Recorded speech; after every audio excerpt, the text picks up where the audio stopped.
I'm Glenn, and this is our special market take on the Federal Reserve's policy decision. As widely expected, the Fed cut rates by 25 basis points today. We see three key takeaways from today's meeting. First, Federal Reserve Chairman Jerome Powell signaled the end of risk management cuts as the central bank pivots to a wait-and-see stance. But three dissents, the most since 2019, put a spotlight on widening disagreement at the Fed. Second, further cuts will hinge on convincing evidence of the labor market cooling. That aligns with the no hiring, no firing stasis we discussed in our 2026 global outlook.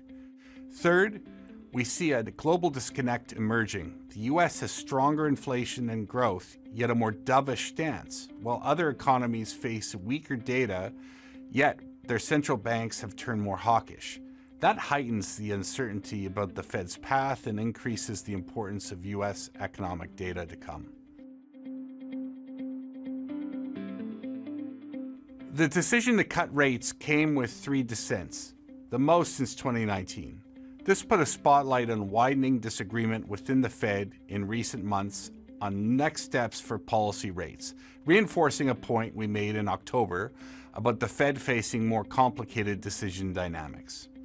Fed Chair Jerome Powell also signaled the end of risk management rate cuts and that the central bank was shifting to a wait-and-see stance on the next move, to see if the Fed's decision to cut was the right one, especially with policy in what he deemed a broadly neutral stance now. While this latest rate cut is meant to continue to mitigate for a cooling labor market, he also highlighted the tension between the Fed's twin policy mandate, supporting the labor market while keeping inflation at its 2% target. We've long underscored these tensions in a new environment shaped by megaforces and supply constraints. Powell's remarks also reinforce that many of the structural forces the economy is facing, such as lower labor supply, is something monetary policy cannot address.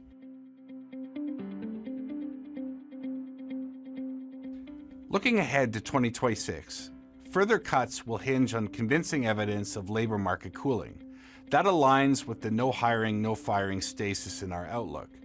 While Powell noted both layoffs and hiring remain low, even as labor demand softens, he didn't point to any new underlying data or evidence.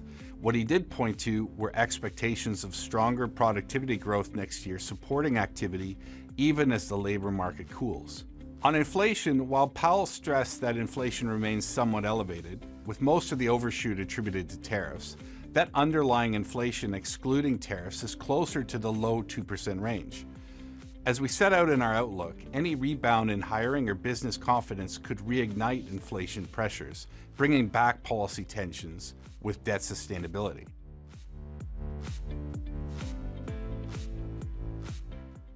The Fed is still leaning towards lower rates, even as the US has stronger inflation and growth, revealing a global monetary policy disconnect. We've seen a range of central banks, such as in Europe and Australia, with weaker data signal that the next move is higher after the rate cuts.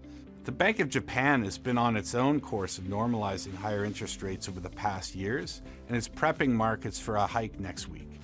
This disconnect and the impact of megaforces highlighted in our 2026 global outlook heighten uncertainty around the Fed's path.